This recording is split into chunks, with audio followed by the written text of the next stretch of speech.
بسم الله الرحمن الرحيم. الحمد لله رب العالمين، والصلاة والسلام على رسوله النبي الكريم محمد وعلى آله وصحبه أجمعين ومن تبعهم بإحسان ودعا بدعوتهم إلى يوم الدين. أما بعد، فقال الله سبحانه وتعالى: فأعوذ بالله من الشيطان الرجيم. بسم الله الرحمن الرحيم. كلا إن الإنسان ليطغى أن رآه استغنى إن إلى ربك الرجعى أرأيت الذي ينهى عبدا إذا صلى أرأيت إن كان على الهدى أو أمر بالتقوى أرأيت إن كذب وتولى ألم يعلم بأن الله يرى كلا لئن لم ينته لنسفعا بالناصية ناصية كاذبة خاطئة فليدع ناديه سندع الزبانية كلا لا تطعه واسجد واقترب. صدق اللہ العظیم. محترم ناظرین، السلام علیکم ورحمۃ اللہ وبرکاتہ.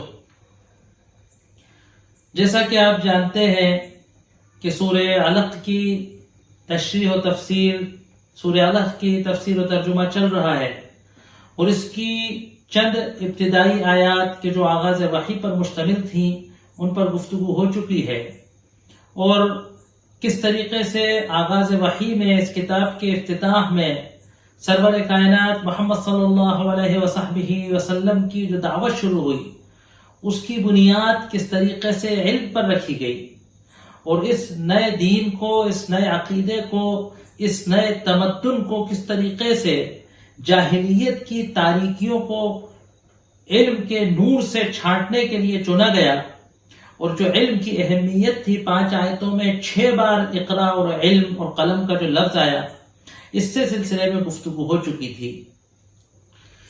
اخیر میں بات ہو رہی تھی اس سلسلے میں کہ جہاں پر علم کے انگنت لاتعداد فوائد ہیں، ثمرات و برکات ہیں،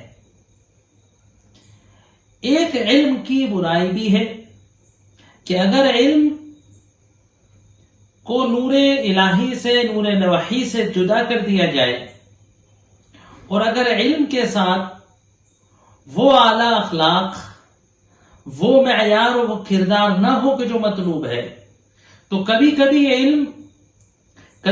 علم انسان کی شخصیت کے لیے، انسان کے کردار کے لیے اچھائی کے بجائے برائی کا باعث ثابت ہوتا ہے. اسی لیے اللہ تبارک و تعالی نے اس علم کی فضیلت اور اہمیت کے بعد علم سے ایک برائی کا اندیشہ تھا، اس کا ذکر کیا کہ کلا ان الانسان لیطغی. کئی جگہ قرآن میں اس طریقے سے آغاز، اس طریقے سے اسلوب آئے گا کہ لفظ کلا جو ہے یہ عربی زبان میں استعمال ہوتا ہے، اور قرآن میں اس کا جگہ جگہ استعمال ہے کلا کا. کلا کے عربی زبان میں 2-3 مطلب ہوتے ہیں. سیاق و سواق کے اعتبار سے، انداز گفتگو کے اعتبار سے، جن کو عربی زبان کا، عربی لغت کا، عربی ادب کا ذوق ہے، جن کو عربی فصاحت و بلاغت کی باریکیوں کی جانکاری ہے، وہ کلا کا مطلب سمجھ پاتے ہیں. ایک تو اس کا مطلب ہوتا ہے ہرگز نہیں، اور ایک اس کا مطلب ہوتا ہے بے شک. اگر کلا دوران گفتگو آتا ہے، اور کلا سے پہلے والی گفتگو کا کلا کے بعد والی گفتگو سے اگر کوئی تعلق ہوتا ہے، تو پھر اس کا مطلب نفی میں ہوتا ہے.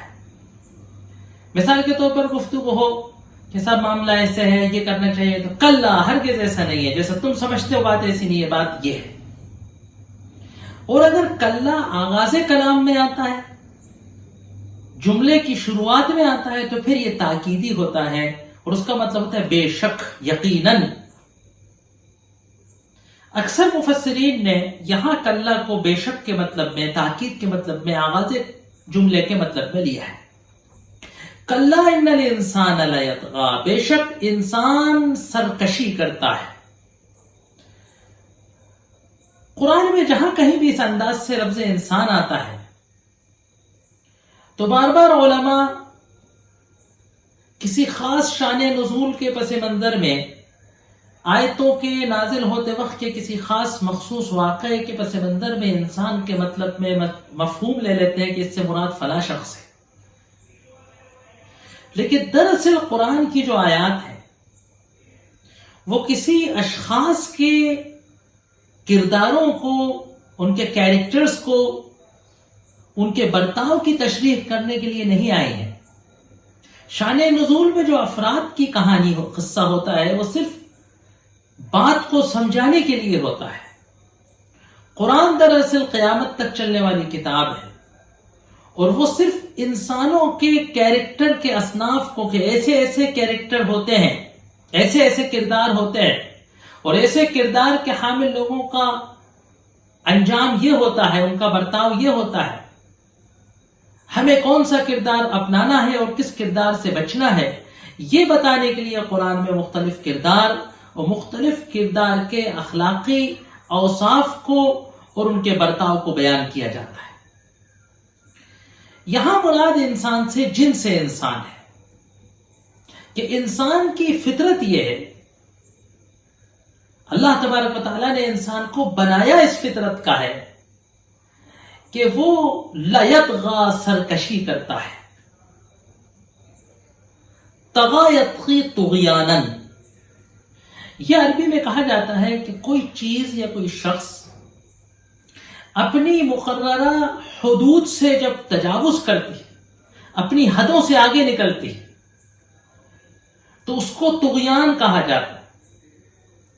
جب سمندر کے اندر، ندی کے اندر، دریاؤں کے اندر اس مقدار سے اوپر پانی چڑھ جاتا ہے کہ جو خطرے کی لائن جس کو کہا جاتا ہے، تو کہا جاتا ہے کہ سمندر میں، ندی میں طغیانی آ گئی ہے. یعنی جس حد تک ندی کو رہنا چاہیے تھا اس سے تجاوز کر کے وہ خشکی پر یا پہاڑی پر یا میدانوں پر یا کھیتوں پر سرکشی کر چکی ہے. قرآن نے اس لفظ کا استعمال کیا کہ وَلَمَّا طَغَى الْمَاءُ حَمَلْنَاكُمْ فِي الْجَارِيَةِ، کہ جب پانی نے طغیانی کی، جب پانی نے سرکشی کی، جب پانی اپنی حدوں کو تجاوز کر گیا تو حَمَلْنَاكُمْ فِي الْجَارِيَةِ، ہم نے تم کو چلنے والی پر اٹھا لیا، یعنی کشتیوں پر سوار کیا.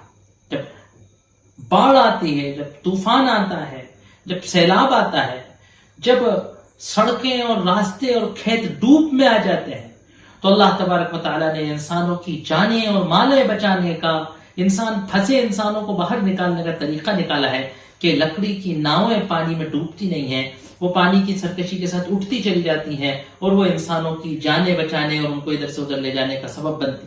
اللہ نے کہا فَلَمَّا طَغَى الْمَاءُ، جب پانی نے سرکشی کی، جب پانی نے طغیانی کی، جب پانی نے اپنے حدوں سے تجاوز کیا تو ہم نے کشتی کا استعمال کیا.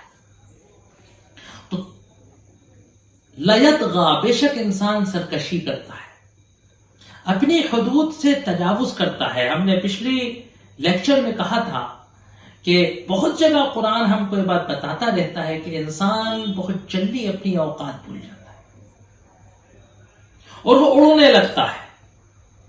اس کو بہت جلدی اپنی طاقت کا، اپنی بڑائی کا، اپنے عہدے کا، اپنے اقتدار کا، اپنے مال کا، اپنی حیثیت کا، اپنے علم کی برتری کا احساس ہونے لگتا ہے اور وہ اپنے آپ کو دوسروں سے نمایاں، دوسروں سے بڑا، دوسروں سے زیادہ مؤثر، دوسروں سے زیادہ صلاحیت والا ماننے لگتا ہے.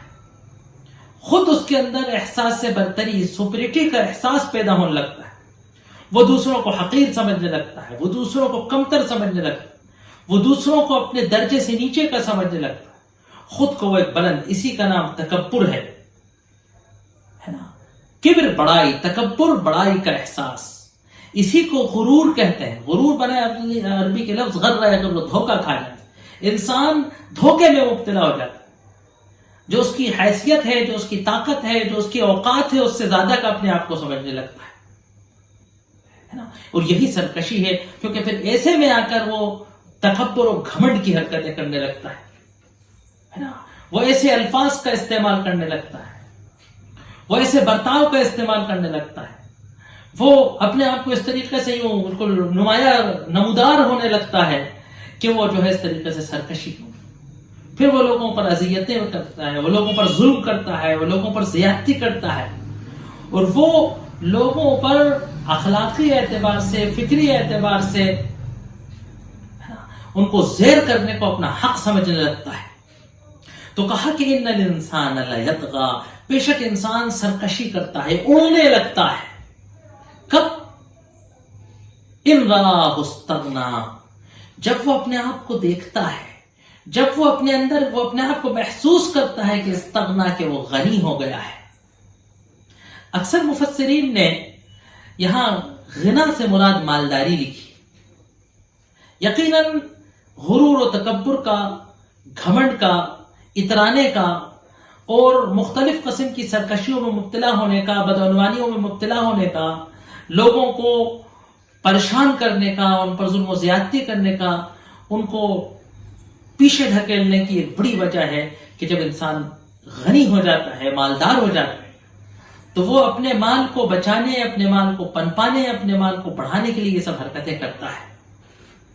لیکن اگر اس پس منظر کو دیکھیں کہ جو علم کا اوپر گزرا ہے، تو استغنا اصل میں عربی میں کہا جاتا ہے غنا، استغنا، استغنی، غنان، بے نیاز ہو۔ جب وہ دیکھتا ہے کہ اس کے پاس اتنا مال ہے کہ وہ بے نیاز ہے دوسروں سے، جب وہ دیکھتا ہے کہ اس کے پاس زمین و جائیداد ہے، وہ اپنے آپ کو بے نیاز محسوس کرتا ہے، جب وہ دیکھتا ہے کہ اس کے ہاتھ میں عہدہ اور رتبہ ہے تو وہ اپنے آپ کو غنی، بے نیاز محسوس کرتا ہے، جب وہ دیکھتا ہے کہ اس کے پاس علم ہے، اس کو کسی کی ضرورت نہیں ہے، وہ خود کفیل ہے علم کے میدان، تو اس کو سرکشی، اتراہٹ اس کے اندر آ جاتی ہے۔ ان راہ استغنا، جب وہ محسوس کرتا ہے اپنے آپ کے اندر کوئی غنا، کوئی مالداری، جب وہ اپنے اندر محسوس کرتا ہے تو اس کے اندر یہ بد اخلاقی آتی ہے کہ وہ سرکشی میں مبتلا ہو جاتا ہے، خود غرض ہو جاتا ہے نا، وہ جو ہے خود نمائی اس کے اندر آ جاتی ہے۔ حدیث کے اندر آتا ہے کہ دو چیزیں ایسی ہیں کہ لا یشبعان، کہ ان کا مریض کا کبھی پیٹ نہیں بھرتا، اس کی کبھی خواہش پوری نہیں ہوتی، اس کی کبھی ہوس پوری نہیں ہوتی، حاصل کرنے کی چاہ کبھی ختم نہیں ہوتی۔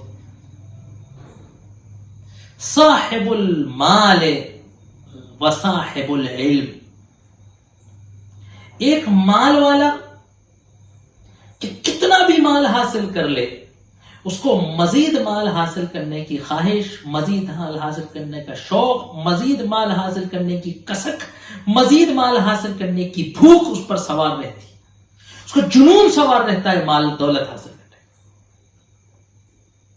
وہ کہا کہ دوسرا صاحب العلم، ایک علم والا، حقیقی علم کا اگر کوئی مریض ہے، کسی کو واقعی حقیقی علم کا اگر روگ لگ گیا ہے، بیماری ہو گئی، تو پھر اس کا دل، اس کا دماغ، اس کی چاہ علم سے بھرتی نہیں، جانکاری کی طلب، حاصل کرنے کی کسک، پانے کا شوق کبھی ختم نہیں ہوتا، موت کے لمحے تک وہ علم چاہتا رہتا ہے، کبھی اس کو چاہ نہیں پوری ہوتی کہ ہاں سب بہت آ گیا۔ پھر حدیث کے اندر ایک اور بھی بات کی، کیونکہ اب یہ تو برائی ہو سکتی تھی نا کہ ہوس کے مطلب میں آیا، ولا یستویان، کبھی برابر نہیں ہو سکتے۔ یہ مال کی چاہ والا، مال کے پیچھے بھاگنے والا پستی کی طرف جا رہا ہے، دنیا کی طرف جا رہا ہے، گھٹیا صاحب الدنیا، دنیا کا چاہنے والا، اور علم والا برتری کی طرف جا رہا ہے۔ تو یہ دو چیزوں کو، تو ان راہ استغنا، جب وہ دیکھتا ہے کہ میں بے نیاز ہو گیا، میں غنی ہو گیا، میں مالدار ہو گیا، میں علم والا ہو گیا، میں رتبے والا ہو گیا، میں عہدے والا ہو گیا، تو اس کے اندر سرکشی آ جاتی۔ اسی لیے اب اللہ تبارک و تعالیٰ نے اس مختصر سی آیت میں، کیونکہ یہ ابتدائی مکے کی صورتیں ہیں، اور جیسا کہ آپ کو بتایا گیا تھا کہ پہلی 5 آیتیں تو اب آغاز وحی تھی، اور یہ جو بعد کی آیتیں آ رہی ہیں، خاص طور سے یہ جو آیت ہے یہ ایک اصول کے اعتبار سے بات بتائی گئی، ایک نفس انسان کی ایک سائیکولوجی کو اسٹڈی کیا گیا، ڈسکس کیا گیا۔ آگے جو آیتیں آ رہی ہیں وہ ایک مخصوص واقعہ ہے جو حق اور باطل کی کشمکش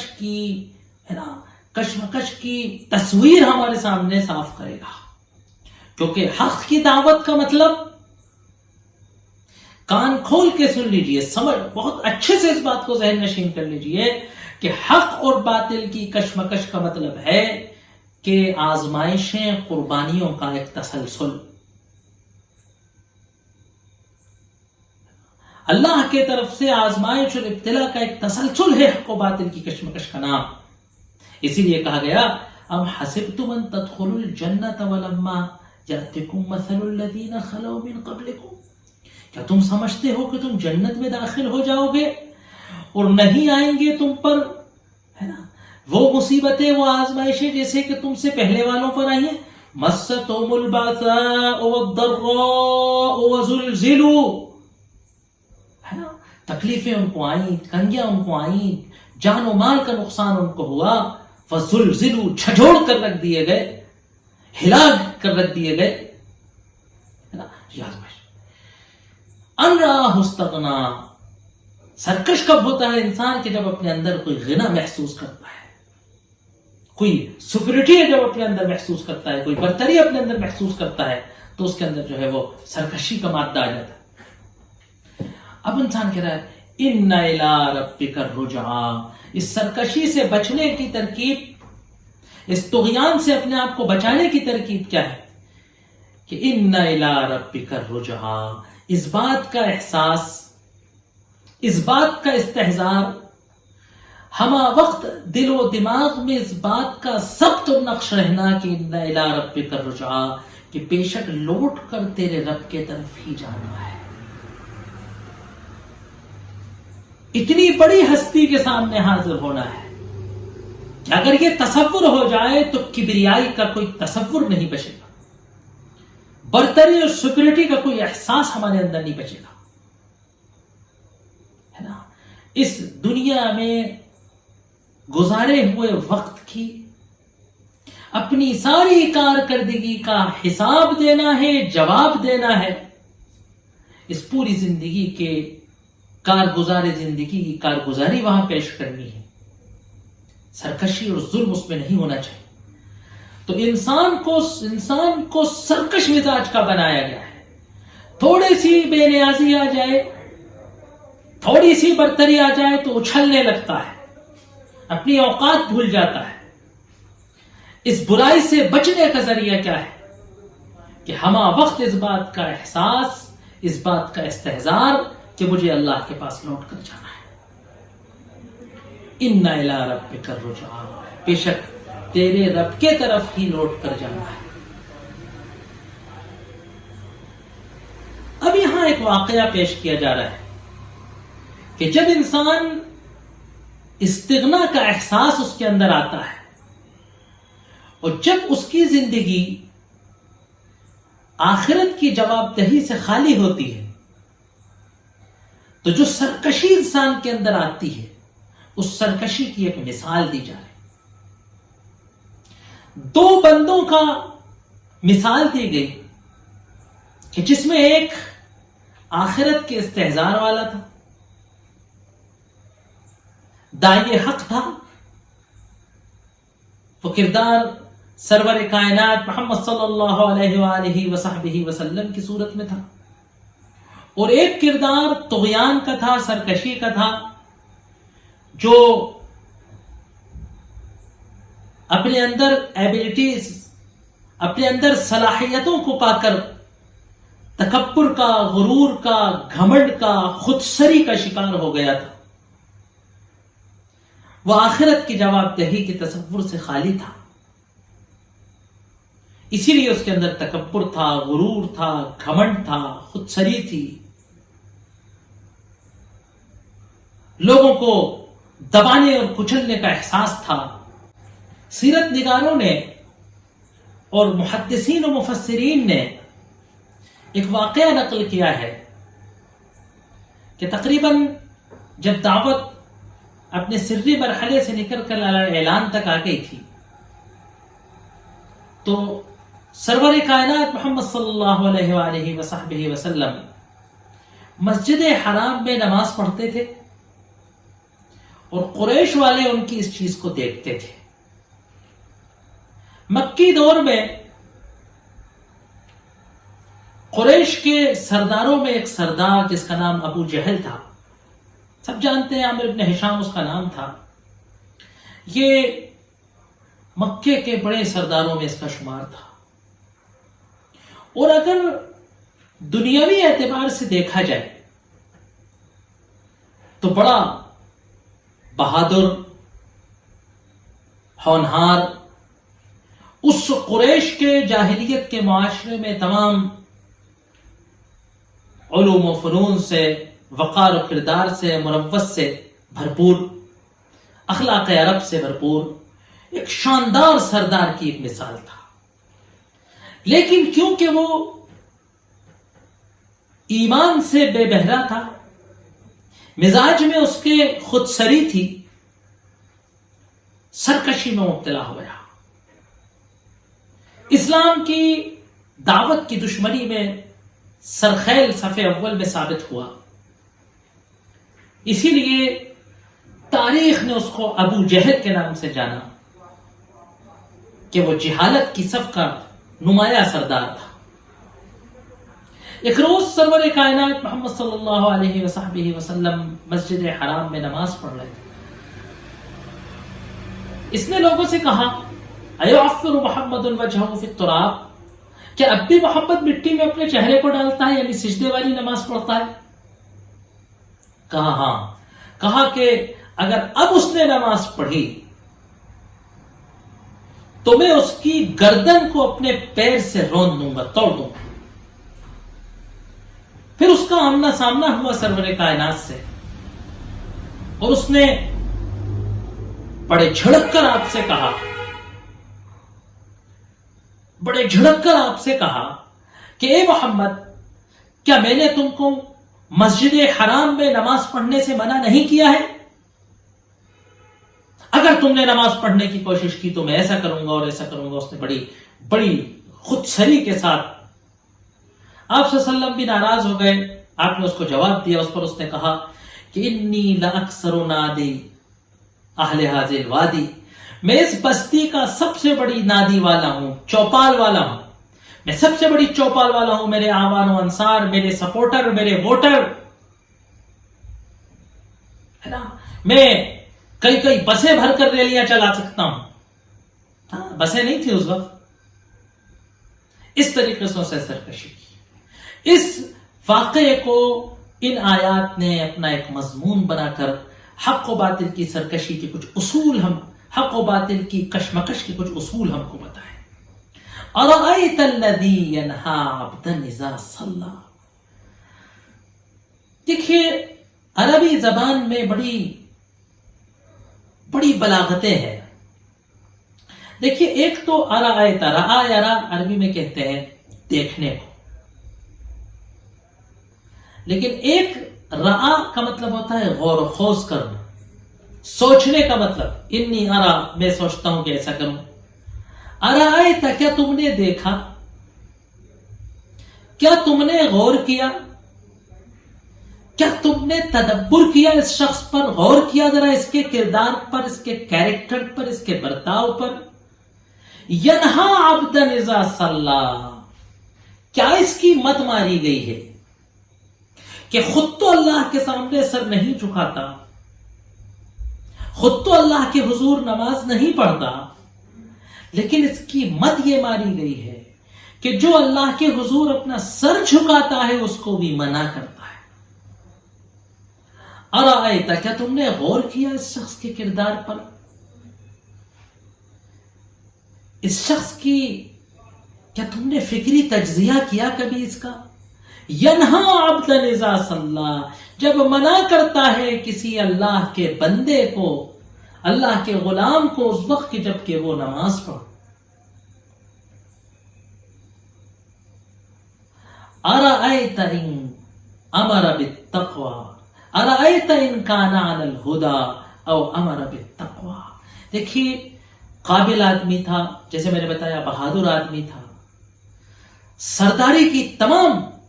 کبھی اگر آپ غور کریں ابو جہل کے کردار پر تو اتنا سچا انسان، اتنا کھرا انسان کہ جس بات پر اڑا رہا مر گیا، اس کے لیے قتل ہو گیا، گردن کٹا دی اس نے اپنے عقیدے کے لیے، اپنی اس مخصوص سوچ کے لیے جس کا وہ حامی تھا، اس جاہلیت کے لیے جس کا وہ متوالا تھا. تو کردار تو تھا اس کے اندر، لیکن یہ کردار باطل کے حق، باطل کے راستے تھا. اسی لیے اللہ نے کہا کہ ارائیتا، کبھی غور کرو، ان کانا علی الہدی، یہی نوجوان، یہی سردارانہ صلاحیتوں کا مالک، یہی دبنگ اور بھرکم آدمی اگر ہدایت پر ہوتا تو کیا ہوتا. او امر بالتقوی، ہے نا.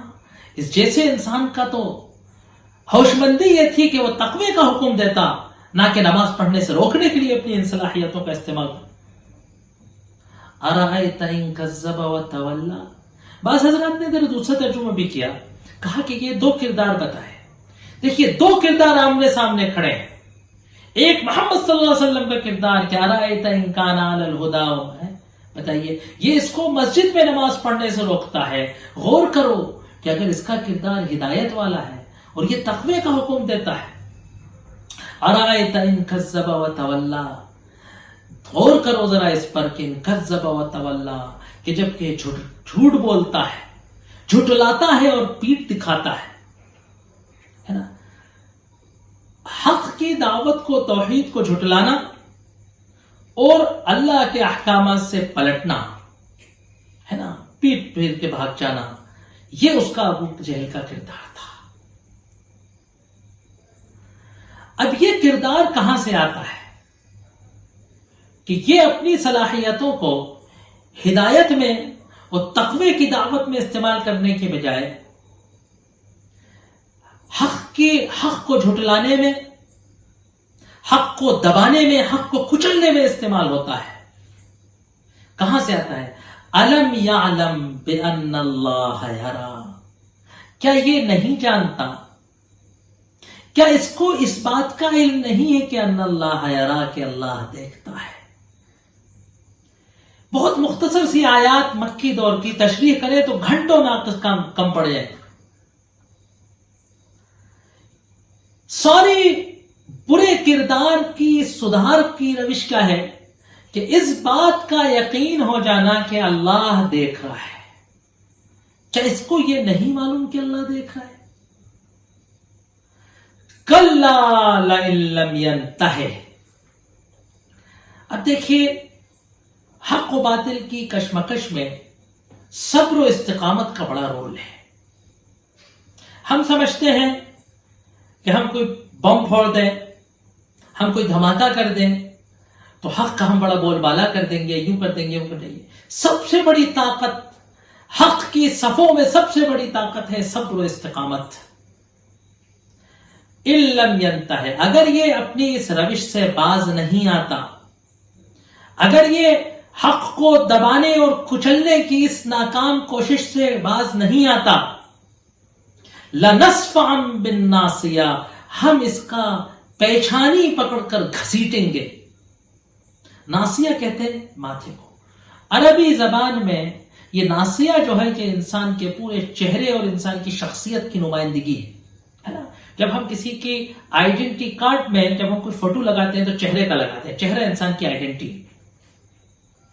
ہم عرب جب کسی کو ذلیل کرنا چاہتے تھے میدان جنگ کے اندر تو وہ اس کے یہاں کے سر کے ان بالوں کو مٹھی میں لیتے تھے، یہ غلامی کی علامت ہوتی تھی. یہاں سے کھینچنے کا مطلب ہوتا تھا کہ اس کو گرفت میں لے لینا، ذلیل کر. لنصفعا بالناصیہ، ہم اس کو سختی کے ساتھ ماتھے کے بال پکڑ کے کھینچیں. ناصیۃ کاذبۃ خاطئہ، کیسی ماتھے کو کہ جو ماتھا کاذبہ جھوٹا ہے. ظاہر سی بات ہے ماتھا نہ سچا ہوتا ہے نہ جھوٹا ہوتا ہے، وہ کردار جھوٹا ہے، وہ شخص جھوٹا ہے. خاطئہ خطا کار ہے، گناہ کی روش پہ چلنے والا ہے. فَلْيَدْعُ نَادِيَهُ، اس نے کہا کہ میں سب سے زیادہ آوان و انصار کا ہوں. کہا محمد صلی اللہ علیہ وسلم تم تنہا ہو کر کمزور ہو کر مجھ سے اکڑتے ہو.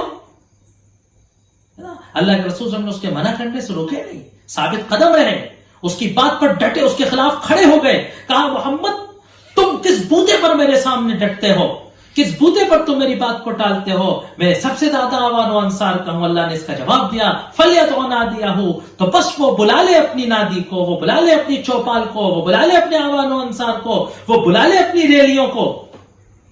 سَنَدْعُ الزَّبَانِيَةَ, ہم جہنم کے داروغہ کو بلائیں گے.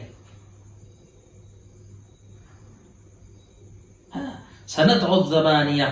اب اللہ تبارک و تعالیٰ نے ایک جملے کے اندر, میں اپنی گفتگو کو یہیں ختم کروں گا, بس ایک جملہ جس کو آپ لمحہ فکریہ بنا لیجئے, اس پر آپ غور کیجئے گا, بہت تدبر کیجئے گا. اللہ نے داعی حق کو باطل کے سامنے جمنے اور ڈٹنے کے لیے نہ تلوار کا راستہ دکھایا, نہ بم کا راستہ دکھایا, نہ بندوق کا راستہ دکھایا. راستہ کیا دکھایا؟ کلا, ہرگز نہیں. کیا کرنا؟ تطع ہو, اس کی ہرگز اطاعت مت کرنا. چاہے تمہیں کچھ بھی قیمت ادا کرنا پڑ جائے, چاہے تمہیں اپنے جان سے جانا پڑے, مال سے جانا پڑے, زمین و جائیداد سے جانا پڑے, وطن قربان کر دینا پڑے, جو تمہیں قربانی دینا پڑے, لیکن باطل کی اور ظالم کی اور باطل پرست کی بات پر کبھی سر نہیں جھکانا. لا تطع ہو, ہرگز محمد صلی اللہ علیہ وسلم اس کی اطاعت مت کرنا. واسجد واقترب, اس کی نہیں ماننا. اور کرنا کیا ہے؟ سجدہ کرنے کو منع کرتا ہے, تمہیں سجدہ کرنا ہے. واقترب, اور اللہ کے قریب ہونا ہے. باطل کی سرکوبی خدا کرتا ہے, اور کب کرتا ہے؟ جب بندہ اس کے قریب ہوتا ہے. مظلوم کو اللہ کے قریب ہونا ہے, حق والے کو اللہ کے دامن میں آنا ہے نا. باطل کی بات کو نہیں ماننا ہے, سجدہ کرتے رہنا ہے, اللہ کا تقرب حاصل کرنا ہے. باطل کو کچلنے کے لیے, باطل کو سرکوبی کے لیے, یہ اللہ تبارک و تعالیٰ نے اپنے نبی صلی اللہ علیہ وسلم کو مکے کے اس پراشوق زمانے میں, مکے کی اس ابتلا اور آزمائش کے زمانے میں, اللہ تبارک و تعالیٰ نے اپنے نبی کو باطل سے مقابلہ کرنے کے لیے یہ ہتھیار دیا, یہ راستہ بتایا. وآخر دعوانا ان الحمد للہ رب العالمین.